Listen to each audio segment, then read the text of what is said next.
Eu quero cumprimentar os irmãos com a paz do Senhor. Quero já desejar a todos um feliz 2014 com muitas bênçãos espirituais e bênçãos materiais à igreja. Estamos dando início a mais um trimestre da Escola Bíblica Dominical, que nesse trimestre o nosso comentarista é o pastor José Gonçalves, que é da Assembleia de Deus de Água Branca, Piauí, e nós temos aí 13 lições importantíssimas, onde toda a igreja deveria ler, meditar, estudar e praticar também. Então são 3 lições importantíssimas. Eu já queria aqui abordar já a primeira lição, que fala-nos da origem da igreja. E convido os irmãos a lermos o texto áureo e a verdade prática, que diz assim, lição 1, texto áureo. E disse-lhes Pedro, arrependei-vos, e cada um de vós seja batizado em nome de Jesus Cristo para perdão dos pecados, e recebereis o dom do Espírito Santo. Atos capítulo 2, versículo 38. Na verdade prática, a igreja é a família de Deus, comprada com o sangue de Cristo e selada com o Espírito Santo. A lição 1, como eu já disse, o título é a origem da igreja. Numa rápida introdução aqui, irmãos, dentro do campo da teologia, nós, nesse trimestre, vamos estudar uma matéria chamada eclesiologia, ou estudo da igreja, ou também chamada doutrina da igreja. Então vai ser focado os temas voltados, todos eles, ao corpo de Cristo, à igreja de Cristo, à eclésia. Eclesiologia. O que significa? É o estudo da igreja formada por pessoas que foram resgatadas, transformadas, purificadas, seladas pelo Espírito Santo e que aguardam o arrebatamento da igreja. Uma rápida leitura no Novo Testamento, nós vamos aí encontrar de fato que a igreja, ela faz parte deste mundo que está contaminado pelo pecado, mas ela não se contamina. Ela faz parte e é uma instituição divina que está neste mundo, da qual fazemos parte. Lá em 1 Timóteo, capítulo 3, versículo 15, Paulo ele faz uma referência à igreja. Ele diz assim, a igreja do Deus vivo é a coluna e firmeza da verdade. Então, a coluna e firmeza da verdade. O que é a coluna? É uma estrutura vertical que sustenta uma edificação, que sustenta um prédio. Ela é formada ali por concreto, por ferragem, então é uma estrutura muito forte. Isso reporta a nós cristãos, ou seja, os cristãos devem ser firmes em sua fé e estar preparados para explicar e compartilhar as verdades do Evangelho com amor e respeito. Então este é o significado da coluna e firmeza da verdade. A igreja, nós somos uma coluna. Jesus nos chamou para uma grande obra e precisamos ensinar e pregar a verdade que há em Cristo Jesus. A pessoa que é a coluna da casa de Deus, ela mantém de pé a obra do Pai. Então essa coluna mantém de pé a obra do Pai. Eu, você, nós, a igreja, temos que manter de pé a obra do Pai. E para manter de pé a obra do Pai, o que precisamos? Falar a verdade. Porque se nós somos coluna e firmeza da verdade, temos que falar a verdade. Temos que ensinar a verdade. Temos que pregar a verdade. Temos que louvar com verdade. Temos que evangelizar com verdade. Testemunhar com verdade. Agir com verdade. E viver com verdade. Ou seja, coluna e firmeza da verdade, a igreja, ela tem que estar mergulhada na verdade que há em Cristo Jesus. Amém, irmãos? Então, é muito importante que nós, enquanto igreja, temos como base a verdade que há em Cristo Jesus. O cristão, enquanto coluna e firmeza da verdade, toda a sua vida deve ser pautada na verdade. E essa verdade é Cristo. Ou seja, todos os lugares que ele for, aonde ele for, com quem ele conviver, aonde ele estiver, a verdade tem que estar nele. Isso é uma das características de alguém que é coluna e firmeza da verdade. Amém, irmãos? O conceito de verdade.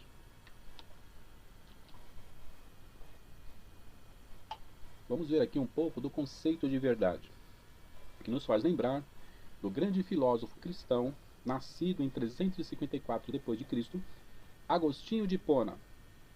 Agostinho de Hipona tem uma frase interessante que ele diz assim: o que significa dizer que algo é verdadeiro? O que significa dizer que algo é verdadeiro? Então ele vai nos explicar dentro do campo da filosofia cristã. Ele diz assim: com essa pergunta, Agostinho está admitindo que essa verdade já existe e que nós apenas a descobrimos. Ou seja, a verdade existe. Todas as verdades que encontramos, ela já existe. O que o ser humano faz com a sua racionalidade? Ele apenas descobre, ele encontra essa verdade. Se a verdade já existe, significa que alguém a criou. Com isso, Agostinho provou que a razão humana pode, no máximo, descobrir verdades que já existem além do homem. O que nós podemos fazer, irmãos, é apenas descobrir essa verdade. Porque essa verdade não foram nós que criamos, ela já existe. E se ela existe, essa verdade, alguém criou. E aí nós temos o Deus verdadeiro, que a lógica diz: se ele é um ser verdadeiro, se Deus é um ser verdadeiro, então ele criou a verdade. Porque se ele fosse um ser mentiroso, jamais poderia criar a verdade. Porque aí é uma falta de lógica. Então, como o grande filósofo Descartes dizia, que o ser perfeito, ele vai criar algo perfeito. Porque se ele fosse imperfeito, ele jamais poderia criar algo perfeito, porque foge à lógica. Então vou dar aqui um exemplo para os irmãos. O cosmos, a palavra grega cosmos é um sistema organizado, ou seja, os planetas giram em torno do Sol. É uma perfeição esses planetas girarem em torno do Sol. Se existe esse sistema perfeito, é porque existe um ser perfeito que o criou. Porque se esse ser fosse imperfeito, jamais poderia criar esse sistema que é perfeito. Então, exige-se o surgimento, exige-se um ser que atua, um ser que constrói, um ser que organiza, um ser que cria. E esse ser é Deus. Então há uma exigência aqui da parte de Agostinho da existência de Deus. Porque Deus, ele criou a verdade. O homem apenas encontra a verdade. Se ele criou a verdade, porque ele é verdade, ele é a verdade. E Cristo é a verdade. Ele diz que ele é a verdade, ele é o caminho, ele é a vida. Então Agostinho coloca aqui a questão da verdade como Deus, criador da verdade, que o homem apenas encontra a verdade quando nós descobrimos alguma coisa muito interessante, algo verdadeiro, porque já existe. Mas essa verdade já foi criada por Deus. Então, Agostinho, com isso, provou que a razão humana pode, no máximo, descobrir verdades que já existem além do homem. Essa verdade, além do homem, foi criada por algum ser inteligente e poderoso, decorrendo daí a necessidade da existência de Deus. Então a verdade está aí, a verdade é Cristo. Cristo é a verdade, Deus é a verdade, o Espírito Santo é a verdade. E essa verdade, que são Deus Trino, ele criou a verdade. E nós apenas descobrimos essa verdade porque essa verdade já existe. As verdades estão aí, na sociedade, na natureza, e nós a encontramos. Mas o Criador, Agostinho, vai apontar que é Deus o Criador da verdade. Lá em 1 Pedro 2,9, o apóstolo Pedro chamou a igreja de geração eleita. Pedro aprofundou mais. Ele chama agora a igreja de geração eleita. E aí nós lembramos, na época das eleições, quando nós elegemos algum deputado, algum vereador, algum presidente, nós o elegemos, ele está ali nos representando. E Pedro diz lá, e nos chamou a igreja, Jesus chamou a igreja de geração eleita. Essa geração que foi eleita por Cristo. Eleita para receber paz, eleita para ser perdoado os pecados, eleita para receber amor, eleita para receber vitória, eleita para receber dons, eleita para receber unção, eleita para morar nos céus, eleita. Então, Pedro vai nos mostrar, vai nos aprofundar mais ainda que a igreja é a geração eleita, eleita até para morar nos céus, eleita para estar no reino de Deus. E também, irmãos, para cumprir aí a igreja, se ela está eleita a morar nos céus, ela precisa cumprir o ide de Jesus. Lá em Marcos capítulo 16, 15, ide por todo mundo e pregar o evangelho a toda criatura. Quem crer e for batizado será salvo. Se nós somos coluna e firmeza da verdade, se nós somos geração eleita, nós temos por obrigação cumprir o ide de Jesus. A palavra de Deus não chama só os obreiros para pregar o evangelho, mas toda. A Bíblia diz, a palavra de Deus diz, ide por todo mundo e pregar o evangelho. Todos devem pregar, todos devem falar deste amor, todos devem estar na presença de Deus. E falando do amor de Cristo, deve estar orando, deve estar lendo a palavra de Deus, deve estar fazendo a obra de Deus, porque é coluna e firmeza da verdade e também geração eleita. O grande pregador John Wesley, o grande pregador inglês do século XVIII, dizia que não se conhece santidade que não seja santidade social. Interessante como ele coloca essa frase. Ou seja, a igreja não pode ficar dentro das quatro paredes do templo. Se a igreja é santa, ela precisa ir para a sociedade e fazer com que essa sociedade perceba a santidade que há em Cristo Jesus nessas pessoas. John Wesley viveu na época da Revolução Industrial, onde ele via ali muitas injustiças sociais. Ele via ali crianças que estavam em idade escolar tendo que trabalhar até 16 horas, mulheres, homens. Ele via muita injustiça social, muito desemprego, muitos moradores em situação de rua, cada vez mais aumentando. Ele não suportava as injustiças sociais. E aí ele coloca essa frase interessante: não se conhece santidade que não seja santidade social. Então, essa santidade que nós temos não pode ficar dentro das quatro paredes. Essa santidade ela tem que atingir a sociedade, ela tem que transformar, ela tem que ir contra as injustiças sociais, ela tem que ir contra aquilo que está errado, ela tem que ir contra as ideologias comunistas, socialistas, anarquistas que estão em nosso país e que pregam essas ideologias, o ateísmo, que favorecem, que querem favorecer o aborto em larga escala. Isso a igreja não pode aceitar.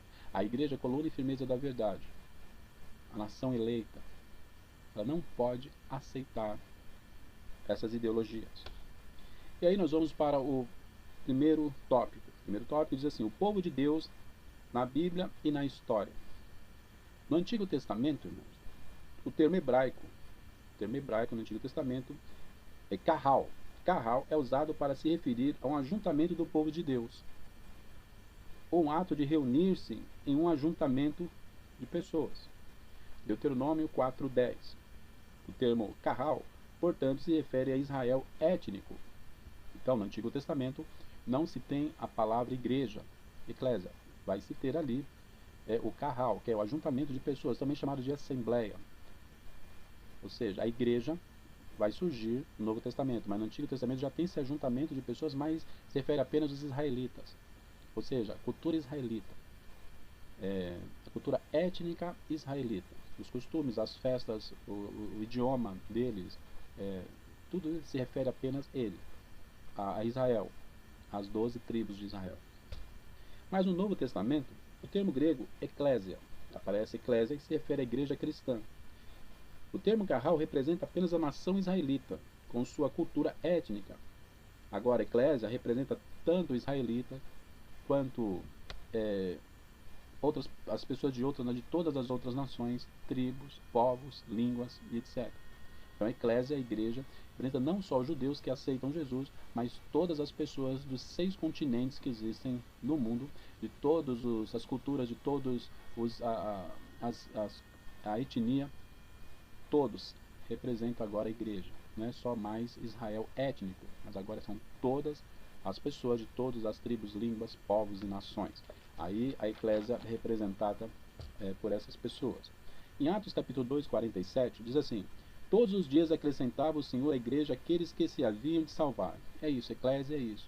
Todos os dias acrescentava. De todas as culturas, de todas as etnias. Eu sempre acrescentando. A igreja que existia no coração de Deus se torna agora uma realidade. Deus tinha a igreja no seu coração, antes da fundação do mundo. Mas no Novo Testamento, no dia de Pentecostes, essa realidade que estava no coração de Deus agora ela existe na sociedade da época. Quando o Espírito Santo foi derramado no dia de Pentecostes. A igreja é formada por pessoas que estavam no pecado, a caminho da condenação eterna, mas que graças ao Evangelho tiveram suas vidas transformadas.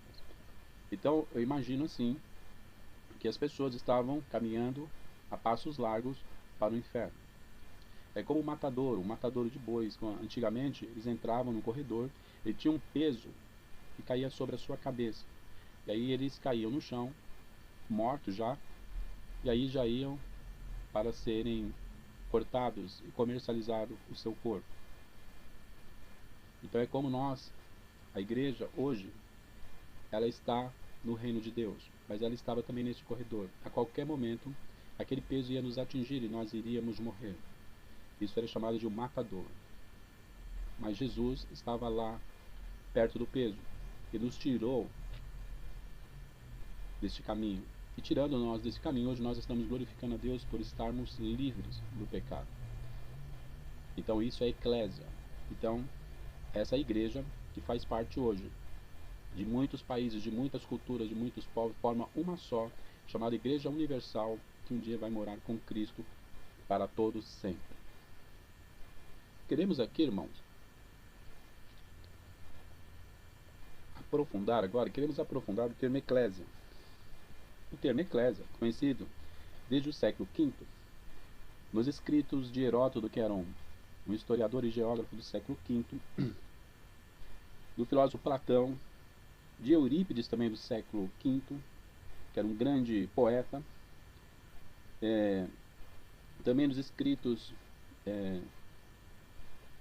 de vários outros filósofos, a eclésia sempre está aparecendo. É um termo grego que significa ajuntamento, que significa uma assembleia, que significa uma convocação. O conceito de eclésia prevalecia especialmente na capital de Atenas, Grécia, onde os líderes políticos eram convocados para uma assembleia constituinte até 40 vezes por ano. Então, essa palavra eclésia vem da cultura grega, onde os líderes eram convocados, os líderes políticos eram convocados até aí 40 vezes por ano. Mas lá em Jesus em Mateus 16:18 disse: edificarei a minha igreja. Essa igreja é eclésia, que aparece aí a primeira vez, a eclésia, a qual é composta da preposição ek, que significa fora de, e o verbo kaleu, chamar, ou seja, chamado para fora do pecado. Então a eclésia, a igreja, o corpo de Cristo, é um ajuntamento de pessoas que foi chamado para fora do pecado, mas para dentro da igreja, para dentro da eclésia, para dentro do reino de Deus. Então a palavra eclésia, esse é o significado. O termo eclésia significa um ajuntamento de pessoas chamadas para fora do pecado e para dentro da comunhão do seu Filho Jesus. Paulo usa o termo eclésia em suas epístolas sempre com o significado comunidade dos salvos. Então, Paulo sempre está utilizando a palavra eclésia, que significa, nos seus escritos, comunidade dos salvos. Então, uma comunidade dos salvos, que é a igreja. A igreja chamada Comunidade dos Salvos pelo apóstolo Paulo. A eclésia de Jesus estão salvos. Nessa eclésia de Jesus, todos estão ali salvos. Quando Jesus morreu na cruz, ele forma a igreja. No dia de Pentecostes começa a origem, e as pessoas, através do sangue dele, são salvos pela palavra poderosa de Jesus. E aí vem uma pergunta, irmão: será que todos os ajuntamentos de pessoas que estão congregando nos templos hoje estão salvos? Será que todas as igrejas hoje, de todas as denominações, estão salvos? Porque nós sabemos de uma coisa interessante: a igreja, a eclésia que vai subir, está dentro da igreja que vai ficar. Nem todos subirão no dia do arrebatamento. Porque a eclésia, o corpo de Cristo, são aqueles que têm compromisso com a palavra, que têm compromisso com Jesus, que têm compromisso com a obra de Deus, mas tem aqueles que não têm compromisso nenhum, mas estão dentro do templo, das quatro paredes, mas eles não fazem parte da eclésia. Que todos, irmãos, todos pudessem fazer parte da eclésia, do corpo de Cristo. Mas eu sempre digo que a igreja que vai subir está dentro da que vai ficar. Porque nem todos têm um compromisso com o poderoso Jesus. Nem todos têm um compromisso com a palavra, com a obra de Deus. Estão muitas vezes na igreja como uma reunião social. Apenas uma reunião social. Colocam os seus chicletes e ficam mastigando na igreja. Estão ali conversando o tempo todo, estão ali gostando de ouvir louvores, mas não prestam atenção na palavra, etc. Bom, terceiro, irmãos, a igreja como a comunidade dos salvos. Em Atos capítulo 2, versículo 38, o apóstolo Pedro disse: arrependei-vos e cada um de vós seja batizado em nome de Jesus Cristo para perdão dos pecados. Com essas palavras, Pedro estava mostrando como se dá o ingresso de uma pessoa na igreja. Como se dá esse ingresso de uma pessoa que vai fazer parte da eclésia, que vai fazer parte do corpo de Cristo, que vai ser parte da salvação. Primeiro, arrependimento. Ela tem que ter arrependimento. Sem arrependimento não há como fazer parte da eclésia. Segundo, batismo nas águas. Ela tem que morrer para o mundo mundano, para o mundo do pecado, e agora nascer para Deus, e tem que ser um ato público. Ou seja, as pessoas regeneradas estão mortas para o mundo, que é o sistema mundano do diabo, e precisam fazer uma profissão de fé e tem que ser público, que é o batismo nas águas. Então são duas características. Infelizmente, irmãos, em muitas igrejas, há pessoas que estão sendo sepultadas vivas. São pessoas que não tiveram regeneração. Eles continuam fumando, eles continuam bebendo, eles continuam praticando a prostituição, eles continuam nas feitiçarias, e tem igrejas que vão batizá-los. Ou seja, estão sepultando pessoas vivas. Isso até é um crime. No Código Penal nosso, brasileiro, é o artigo 121, que é o homicídio. Então são pessoas que estão sendo sepultadas vivas, mas ela precisa ser regenerada, porque a eclésia que vai subir, ela precisa estar regenerada. Precisa ter um ato público, ser batizado nas águas, largar o mundo, largar o pecado e viver agora para Deus, com a ajuda do Espírito Santo para chegar aos céus.